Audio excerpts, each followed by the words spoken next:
kita bisa memanfaatkan sisa-sisa dari bulan Ramadan ini menjadi berkah gitu ya.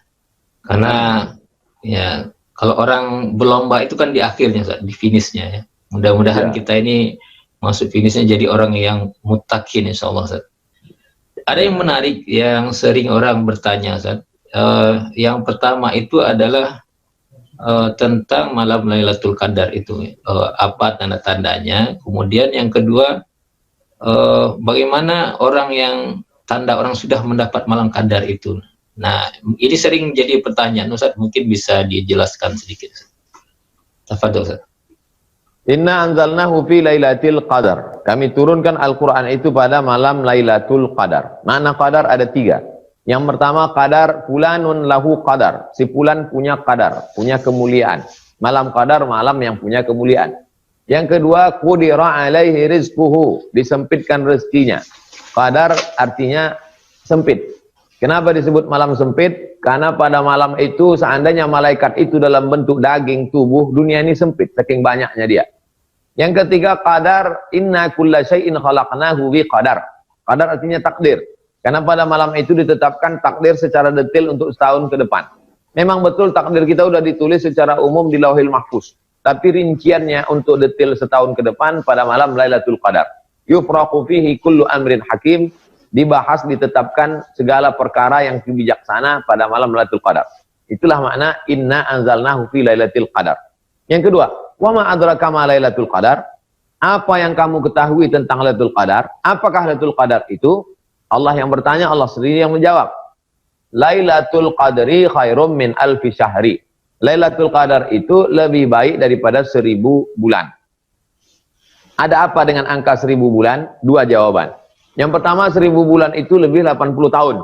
Karena memang dulu di kalangan Bani Israel ada 4 orang, amalnya 80 tahun, malamnya tidak tidur, siangnya jihad fisabilillah, malamnya qiyamul lail, 80 tahun. La ya'sunallaha tarfat ainin.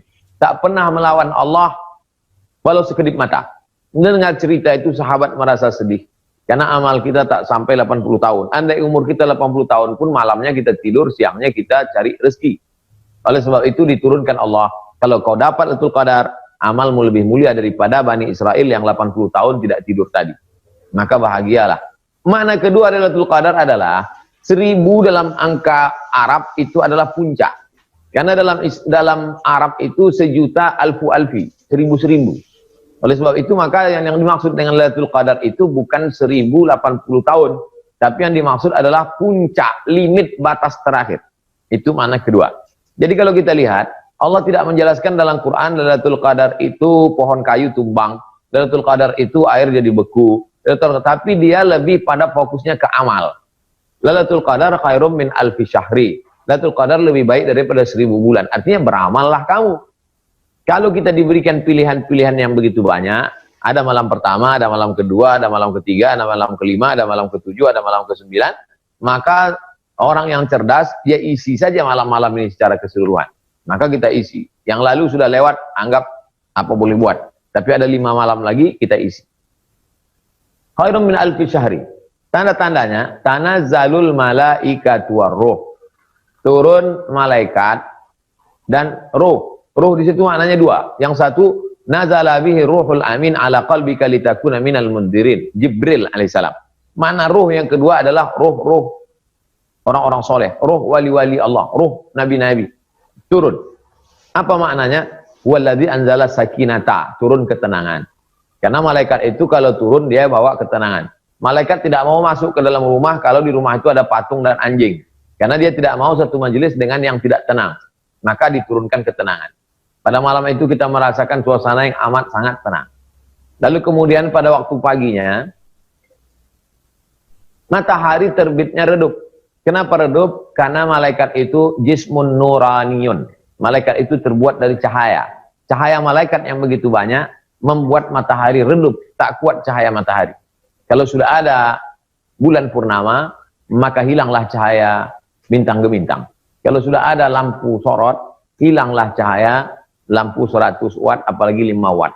Ya, jadi matahari pun kalah dengan cahaya matahari, cahaya malaikat-malaikat yang luar biasa. Ada ketenangan, matahari paginya redup. Tapi sebetulnya tanda-tanda fisik itu tidak terlalu berarti. Tanda yang paling penting adalah setelah Lailatul Qadar ada perubahan dalam hati. Dulu hati sombong aku, setelah Lailatul Qadar rendah hati. Dulu hati keras susah meneteskan air mata, setelah Lailatul Qadar bawaannya mau menangis. Dulu sebelum Lailatul Qadar pelit, bakhil, medit, kedekut.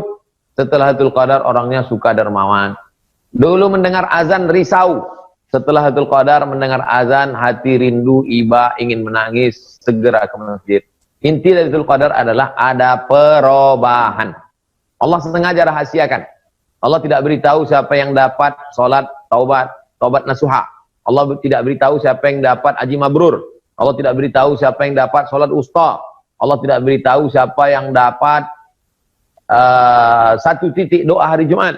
Allah tidak beritahu siapa yang dapat Lailatul Qadar. Supaya apa? Supaya kita senantiasa ada roja dan khauf. Roja senantiasa berharap.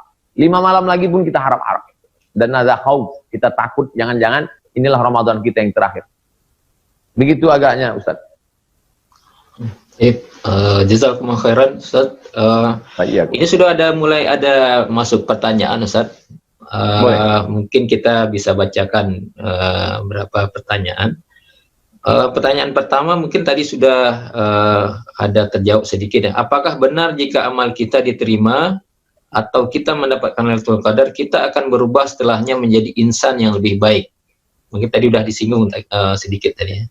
Insya Allah. Itu pertanyaan yang pertama, Ustaz. Yang kedua yang berkaitan dengan Lailatul Qadar juga, kalau merasa di pagi hari sinar matahari cerah tapi tidak menyakitkan dan perasaan damai melanda, apakah ini bertanda bahwa Lailatul Qadar itu hanya untuk saya saja atau juga untuk semua orang yang juga menikmati indahnya cahaya hangat itu?